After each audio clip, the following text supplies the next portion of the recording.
kemarin Ustaz, waktu kampanye gubernur, tertangkap salaman di pentas, dipasang orang kamera, dia mau nengok kapan lah saya nanti salam. Orang baru ramai, di bawah tuh ada nenek, ada anak gadis. Awak salami nenek-nenek, datang anak gadis, direkam orang. Saya tak tahu, tahunya saya istri saya ngasih tahu. Rupanya sampai ke handphone dia duluan. Abdul Somad tidak sesuai ceramahnya dengan ucapannya. Ya namanya manusia pasti terjadi kesalahan.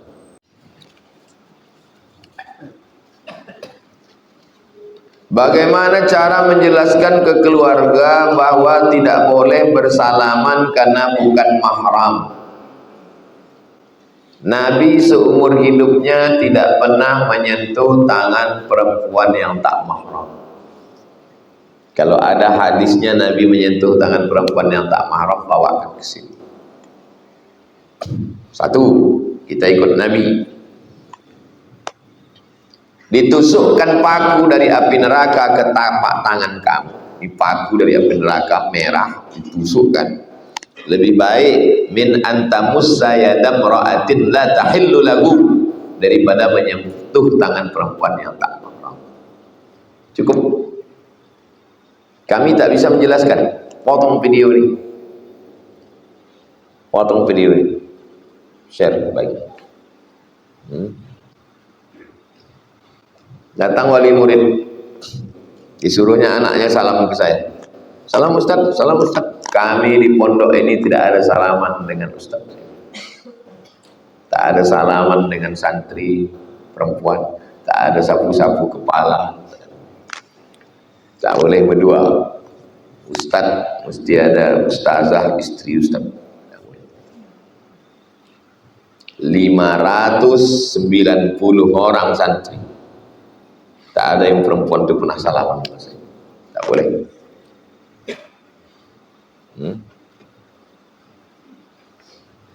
Itu kemarin Ustaz, waktu kampanye gubernur, tertangkap salaman di pentas, dipasang orang kamera, dia mau nengok kapan lah saya nanti salam. Orang baru ramai, di bawah tuh ada nenek, ada anak gadis. Awak salami nenek-nenek, datang anak gadis, direkam orang. Saya tak tahu, tahunya saya istri saya ngasih tahu. Rupanya sampai ke handphone dia duluan. Abdul Somad tidak sesuai ceramahnya dengan ucapannya. Ya namanya manusia pasti terjadi kesalahan. Beribu manusia itu di bawah, orang mengulurkan tangan bawah, tangkap orang. Bukan kita sengaja, dan saya ini udah tua, tak nampak saya mana yang gadis. Tapi kalau sengaja mengulurkan tangan ke anak gadis, tak pernah. Bagaimana hukumnya nikah lari? Kalau tidak nikah lari, takut tidak direstui orang tua. Kenapa disebut lari nikah? Begini ceritanya. Istilah ini istilah zaman dulu. Ini berawal dari pantun tanam pinang rapat-rapat agar puyuh tak dapat lari. Sudah kupinang tak dapat-dapat, kupuyuh-puyuh ku bawa lari. Jadi dilarikan anak gadis ini, dibawa ke rumah kadi. Tepi Sungai Siak itu kan ada rumah apa namanya? Rumah kadi. Pergi nanti ke tepi Sungai Siak, di bawah jembatan ada rumah kayu, itu rumah kadi. Rumah kadi itu diambil dari bahasa Arab qadhi. Qadhi itu hakim. Hakim yang diangkat oleh Sultan Siak. Hakim nilai yang menikahkan. Datang anak lajang, dibawanya anak gadis, pergi dia ke rumah kadi, dilarikannya. Sampai ke rumah kadi itu memanggil ayah perempuan. Karena zaman dulu kalau udah sampai ke rumah kadi, kalau tak dinikahkan malu. Anak gadis ini nanti tak akan dipinang orang lain, karena itu pernah dilarikan Syanu dulu. Begitu ceritanya zaman dulu. Paham? Itulah asal cerita nikah lari nikah. Itu dulu saya itu lari nikah tuh sama saya, kalau tidak tak jadi. Kalau ayahnya baga, ditariknya balik anaknya itu. Tak peduli dia, ditariknya balik. Kalau tak laku, dikasihnya ke ulama. Itu maka ulama dulu banyak bonus-bonus. Itu asal muasal cerita lari nikah. Biar paham istilah ini. Banyak istilah dulu yang anak sekarang bingung tentang lari nikah. Itu istilah. Nikah Cinobuto. Pernah dengar cerita Cinobuto? Kalau laki-laki mentalak istrinya talak satu, masih boleh rujuk? Boleh. Ditalaknya dua, masih boleh. Ditalaknya tiga, la tahillu lahu hatta tangkiha fala tahillu lahu min ba'du hatta tangkiha zaujan ghairah. Tidak boleh dia rujuk ke istrinya yang udah ditalaknya tiga itu, kecuali istrinya itu nikah dulu dengan zaujan ghairah, dengan suami baru. Tapi dia mau balik juga ke janda lama, maka dicarilah Cino buto di Bagan. Itu asal muasal nikah Cino buto. Dicari Cino buto yang tak bisa nengok bini. Kau nikahi janda aku. Nanti sesudah sekian nikah kau akad sore ini, besok kau ceraikan ya. Rupanya tak diceraikannya. Jelas asal muasal nikah Cino buto. Paham? Banyak istilah-istilah dulu itu yang tak dipahami anak sekarang karena tidak terjadi lagi. Nah, yang ditanyakan ini tentang nikah lari. Bagaimana hukumnya nikah lari? Kalau tidak nikah lari, takut tidak direstui orang tua. Apakah nikahnya sah? Sekarang tak macam zaman dulu. Untuk menghindari terjadinya lari nikah anak gadis dilarikan ini, sekarang di kantor KUA Pengadilan Agama sudah ada formulir. Formulir itu diisi. Kenapa ayahnya tak setuju? Kalau ayahnya tak setuju karena suku, yang menang anaknya. Tapi kalau ayahnya tak setuju karena calon menantu ini sebab agama, tak sembahyang, riba, pakai narkoba, yang menang ayahnya. Nanti disidangkan di pengadilan. Kau kenapa tak kau setuju ya anakmu ini nikah dengan sini? Kalau nikah saya dengan dia, jatuh martabat kami. Dari emas jadi tulang katanya. Dia orang Jawa. Calon menantunya ini Sregar. Takut dia anaknya jadi tulang. Maka menang anaknya. Karena alasan bapaknya ini tidak sesuai syariat Islam. Dalam Islam menikah boleh dengan siapa? Katanya nggak boleh nikah sekampung Pak Ustadz. Iyalah, banyak kali. Sekampung. Satu orang aja tak habis-habis. Nah, jadi jangan lagi larikan anak gadis orang.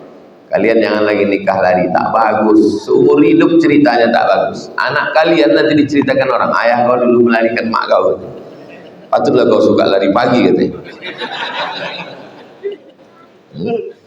Nikahi aja baik-baik, pinang dia baik-baik. Tak mau dia bunga bukan setangkai, kumbang bukan seekor. Patah tumbuh hilang berganti, hilang satu tumbuh seribu.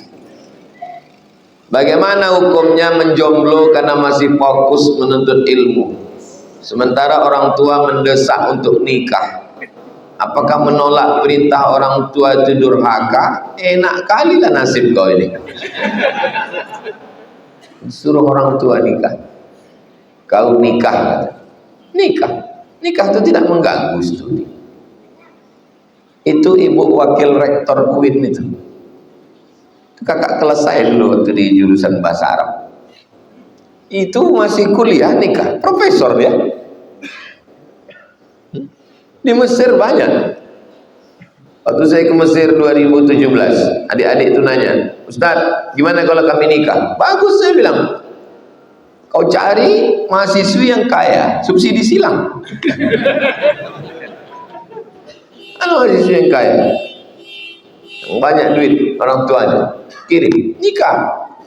Kuliahnya jalan, S1, S2, S3 jalan, hafalan Quran jalan, mata terpelihara. Ada doktor hadis di Banjar, doktor hadis pertama di Madinah, almarhum Kiai Haji Syekh Dr. Sobron, punya anak namanya Ustadz Hasan. Ustadz Hasan ini sama saya, 98 ke Mesir. Dia ke Mesir bawa istri. Oh, istri dia orang tuanya mampu, punya pondok. Nah, awak jangan kan pas berangkat udah balik pun lama baru begini. Itulah beruntungnya orang-orang yang punya keluarga mampu. Anak saya mau saya cepatkan nikah. Asik itu kalau mau dia nikah sekarang, saya nikah.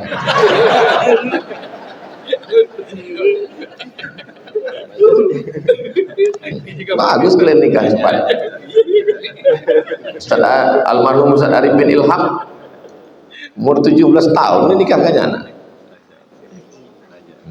Nah aja kalau mau nikah kami angkat. Bagus. Ya ma'syarus sabab, wahai anak muda, man istata'a minkumul ba'ah, siapa di antara kamu yang mampu menikah, falyatazawwaj, menikah. Fa innahu aghaddu lil basar, menjaga pandangan mata. Wa ahsanu lil farj, menjaga kemaluan. Apa yang ditunggu lama-lama nikah? Coba. Dunia udah mau kiamat. Apa yang ditunggu lama-lama nikah? Masa udah disunat dipakai untuk kencing aja? Mubazir termasuk golongan setan. Innal mubadzirina kanu ikhwanas syayatin. Kalau menikah tertunda pendidikan. Menikah tertunda pendidikan. Ustazah Fatimah menikah, Fakultas Tarbiyah, selesai, habis materi, habis KKN, sekarang PPL, insya Allah 7 semester ini selesai. Ngurus anak lagi, ngurus pondok lagi, ngurus suami lagi. Jadi kalau ada orang beralasan, kau semester berapa? Semester 14. Nikah tidak, kuliah pun tak selesai.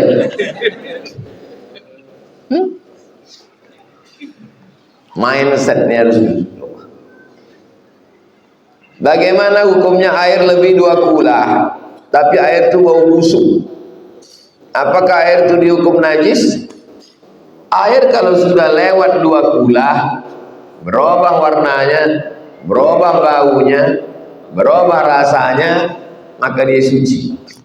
Kalaulah air 2 kula berubah warnanya lalu tidak bisa dipakai bersuci, maka semua orang yang bersuci pakai air Sungai Siak itu tak sah lah.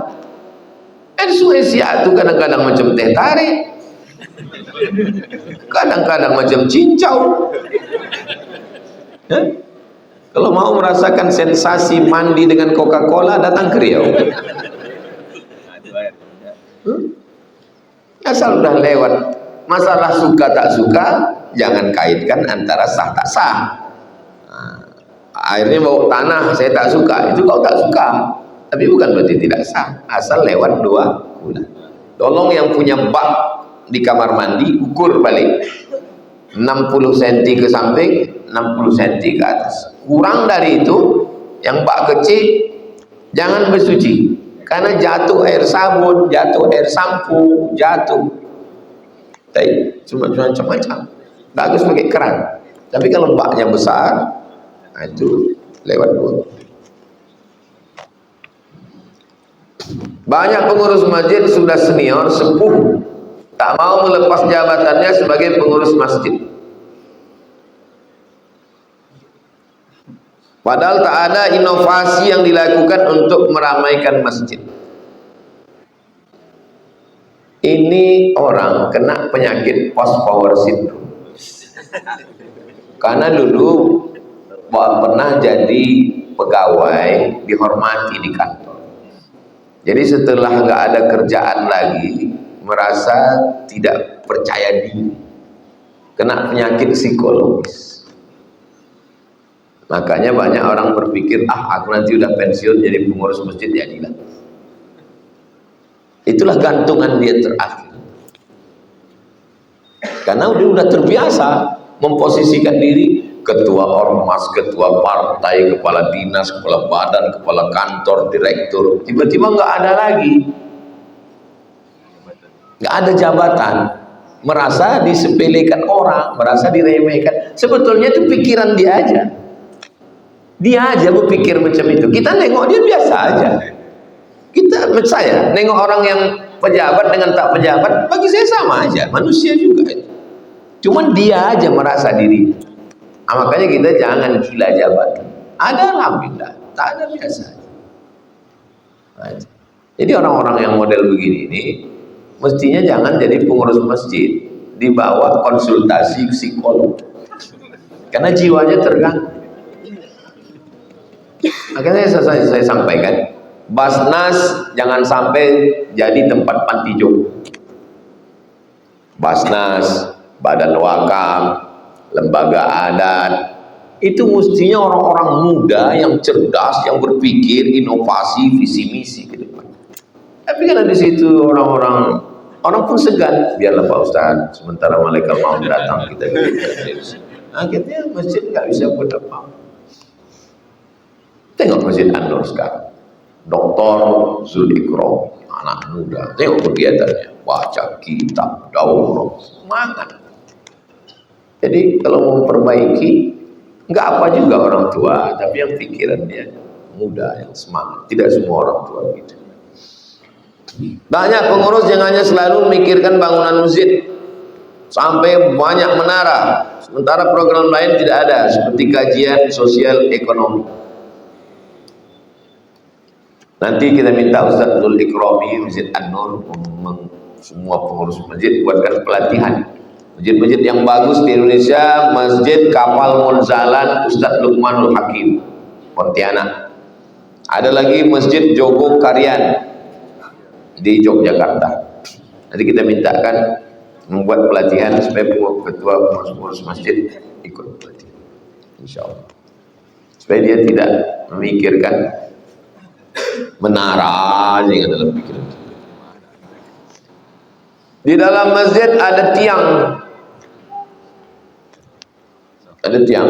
Masjid membuat shaf di antara tiang. Bagaimana Pak Ustaz? Kalau suasananya normal, sholat maghrib, sholat zuhur, sholat asar, jangan membuat shaf di antara dua tiang. Buat shaf yang tak putus, kecuali pada saat yang ramai sholat Jumat boleh, karena darurat. Di mana ini bisa terjadi? Masjid Raya Pasar Bawah, banyak kali tiang. Masjid An-Nur bisa juga terjadi. Maka kalau lagi sholat zuhur, asar, jangan buat shaf di antara dua tiang, karena kosong. Cari yang tak ada tiang. Tapi kalau sholat Jumat, sholat Idul Fitri, Idul Adha, maka boleh karena alasan darurat.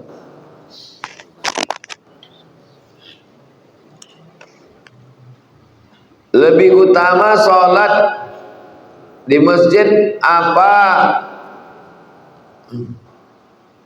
Dibuat lebih utama sholat jamaah di masjid atau dibuat di kantor?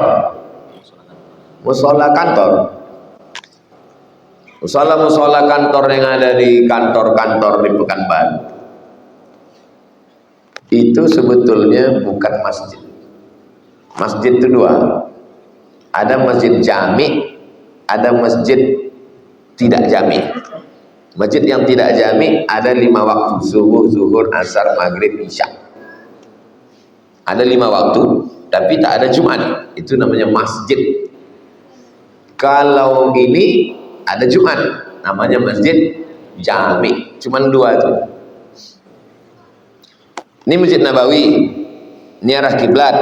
Sebelah kanan itu kan ada Masjid Abu Bakar, ada Masjid Umar, ada Masjid Ali, Masjid Ghamamah. Itu sholat subuh, zuhur, asar, maghrib, isya ada, tapi sholat Jumat tak ada. Sholat Jumatnya nanti semua berkumpul di Masjid Nabawi. Itu masjid yang ada sholat 5 waktu. Kalau masuk ke situ ada tahiyatul masjid dan bisa iktikaf karena dia masjid. Tapi masjid kantor itu cuma ada zuhur sama asar, maghrib tak ada. Security ada tapi tak sembahyang. Maka itu tidak bisa dijadikan sebagai tempat i'tikaf. Kecuali kantor gubernur. Itu ada petugasnya 24. Adapun yang kantor-kantor lain yang tidak ada 5 waktu itu bukan masjid dan bukan masjid jami. Maka kalau mau sholat berjamaah, ramaikanlah masjid, makmurkan masjid. Nanti kalau sholat di kantor, bukan berarti tidak sah sholat di situ, sah. Jangan tinggalkan masjid, substansinya jangan tinggalkan masjid. Masjid ini syiar kita. Paksakan diri untuk sholat. Ada satu bagian dalam masjid tidak ada azan isya dan kajian. Terlebih dahulu setelah akan melanjutkan secara kajian mendahulukan sholat. Kalau kajiannya dari maghrib masuk waktu isya, azan aja. Fungsi azan itu untuk ngasih tahu orang sekeliling bahwa waktu isya sudah masuk. Mungkin ada ibu-ibu yang menunggu azan. Azan aja. Azan, habis azan lanjutkan pengajian sampai selesai baru sholat isya. Itu tidak menunda sholat isya. Laula an asyqa ala ummati, kalau tidak memberatkan bagi umatku, la amartuhum bi ta'khiril isya. Kalau tidak memberatkan bagi umatku, kusuruh mereka menunda sholat isya. Aslinya sholat isya itu ditunda malam supaya lanjut dengan tahajud. Begitu juga sholat zuhur dengan asar di Masjid India, Malaysia, Kuala Lumpur. Azan, jangan harap langsung sholat, tunggu 1 jam baru sholat. Karena mazhab Hanafi memakai abridu dari kata barid, tunggu teduh. Waktu azan zuhur itu kan sedang panas terik, tunggu matahari agak teduh. Jadi kalau pas kajian zuhur, tapi jangan gara-gara ini menunda sholat semua. Mana tahu gara-gara kajian.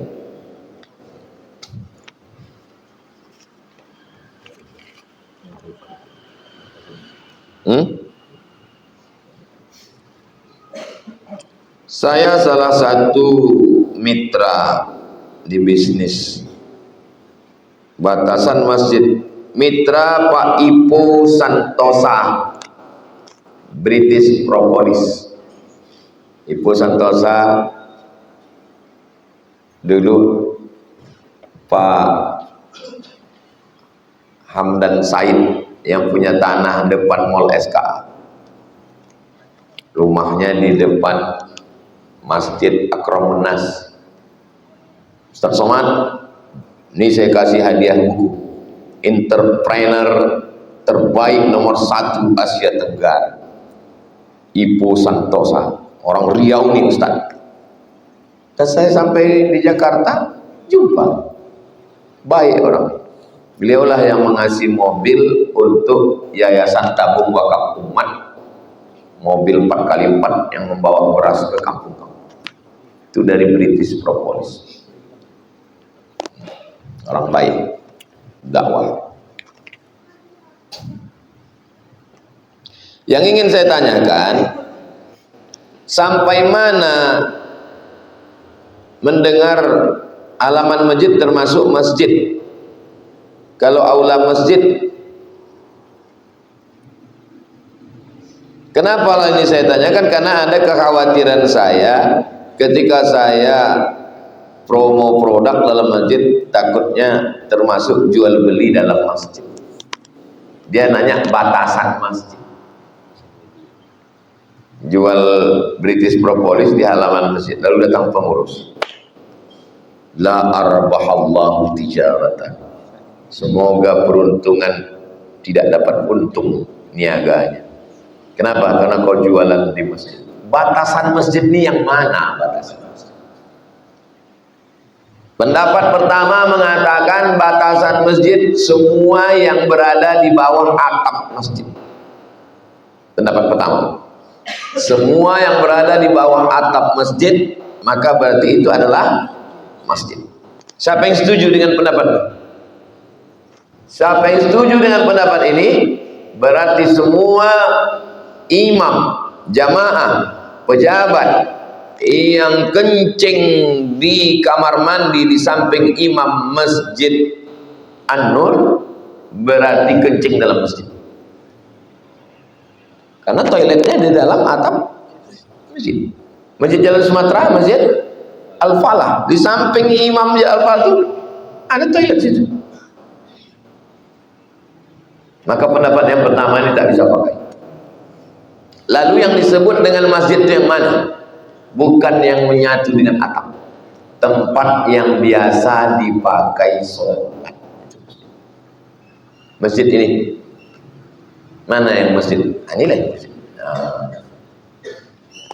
Inilah masjid. Jadi kalau adik imam muazzin transaksi British propolis di dalam ini, di dalam kamar ini, kemudian datang satu bapak-bapak, nggak sah bisnis kalian, itu bukan masjid. Rupanya maksud bapak itu belinya sama aku, kata dia. Jelas? Bukan tanah wakaf. Semua tanah wakaf ini masjid. Tidak. Semua yang berada di bawah atap, tidak. Yang biasa dipakai untuk sholat dalam keadaan normal. Makanya masjid-masjid orang Melayu, perhatikan masjid orang Melayu, pasti ada selasar, emperan, teras. Kenapa teras? Teras itu bukan masjid, karena dalam keadaan normal dia tak dipakai. Teras itu gunanya untuk apa? Perempuan yang sedang haid, perempuan yang sedang nifas, duduk dia di situ. Ini masjid ini ada terasnya.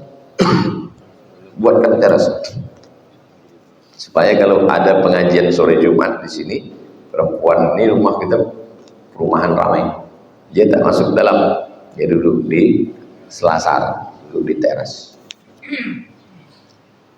Jadi ibu, bapak jualan di halaman masjid. Ini eskalator An-Nur bawah, jualan di situ. Itu bukan masjid yang biasa dipakai sholat di atas. Kertas terakhir, bagaimana sikap Islam rahmatan lil alamin dalam sudut pandangan orang selain Islam? Saya Islam, bukan selain Islam. Tanyalah dia.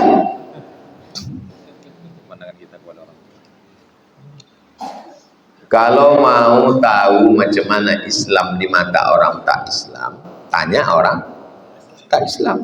Berarti dia ini nganggap saya tak Islam.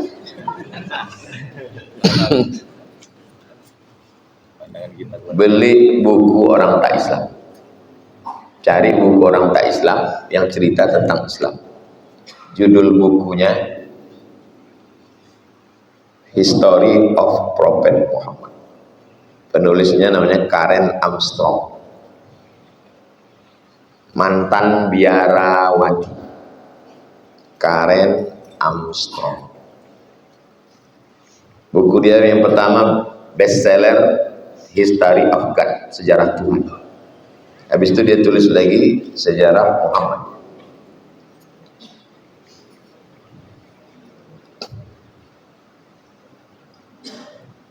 Karen Armstrong, Muhammad a prophet for our time. Tebal, setebal. Karen Armstrong, tak Islam. Baca macam mana? Beli buku ini, baca, Aru antum buat tulisan atau buat video.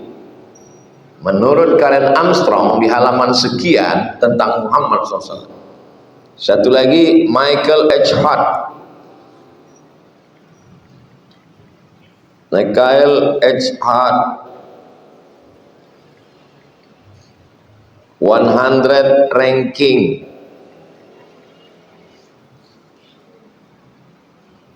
Nih 100 manusia terpopuler di dunia. Nomor 1 Muhammad sallallahu alaihi wasallam. Dan buku-buku lain. Kalau mau menengok macam mana pandangan orang tak Islam tentang Muhammad sallallahu alaihi wasallam, baca buku orang tak Islam. Terjemahkan. Ini yang saya sebut tadi udah bahasa Indonesia. Ambil yang bagus, posting di Instagram, buat meme, buat quote, buat video. Begitu cara men-share. Orang sekarang malas baca buku, maka antum buatkan meme, antum buatkan quote, antum buatkan video, isi buku. Banyak kalau mau buat konten sekarang. Itulah kaji kita subuh ini. Mudah-mudahan kita tergolong yang dapat naungan di padang mahsyar. Ala hadhihi niyah al-Fatihah. A'udzubillahi minasyaitonir rajim. Bismillahirrahmanirrahim. Alhamdulillahirabbil alamin. Arrahmanir rahim. Maliki yaumiddin. Iyyaka na'budu wa iyyaka nasta'in. Ihdinas siratal mustaqim. Shiratal ladzina an'amta 'alaihim ghairil maghdubi 'alaihim waladdallin. Amin. Allahumma shalli 'ala sayyidina Muhammad wa 'ala ali sayyidina Muhammad. Allahumma ja'alna minal mutahabbina bijalalik, jadikan kami orang yang berkasih sayang karena Engkau. Azillana tahta zilli arsyika, berikan kami naungan di bawah singgasana arasy. Yauma la zilla illa zilluh, hari itu tak ada naungan kecuali naungan Engkau saja. Allahumma ja'alna minadz zakirin, jadikan kami orang-orang yang berzikir. Allahumma ja'alna minal mutasaddiqin, jadikan kami orang-orang yang bersedekah. Allahumma ja'alna minal mu'alliqina qulubuhum fil masajid, jadikan kami orang-orang yang hatinya tergantung di masjid. Allahumma aslih syababana, perbaiki anak-anak muda kami, jadikan mereka anak muda yang tumbuh dalam beribadah kepada-Mu ya Allah. Waqtim bis salihati a'malana, tutup umur kami dengan husnul khatimah.